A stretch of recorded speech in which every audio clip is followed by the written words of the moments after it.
ద్రౌపది తన చెలికత్తెలతో కలిసి నదీ తీరానికి స్నానానికి వెళ్ళినప్పుడు నదిలో ఓ మహర్షి స్నానం చేయడం చూసి ఆ మహర్షి వెళ్లిన తర్వాత నదిలోకి దిగుదామని ఓ చెట్టు చాటున వేచి చూస్తూ ఉంది. ఎంతసేపైనా ఆ మహర్షి నదిలో నుండి బయటకు రాకపోవడంతో ద్రౌపది ఆ మునీశ్వరుడి దగ్గరికి వెళ్లి తాము చాలా సమయం నుండి వేచి ఉన్నామని, మీరు వెళ్తే మేము నదిలోకి దిగి స్నానం చేస్తామని ద్రౌపది మహర్షికి చెప్పడంతో నది ఒడ్డున పెట్టిన తన బట్టలు కనిపించడం లేదని, అందుకే చాలా సమయం నుండి తాను నదిలోనే ఉన్నానని మహర్షి బదిలిచ్చాడు.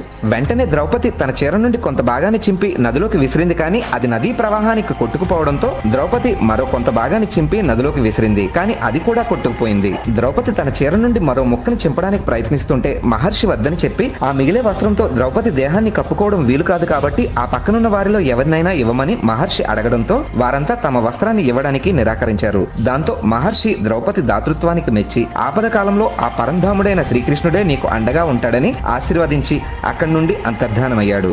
జై శ్రీకృష్ణ.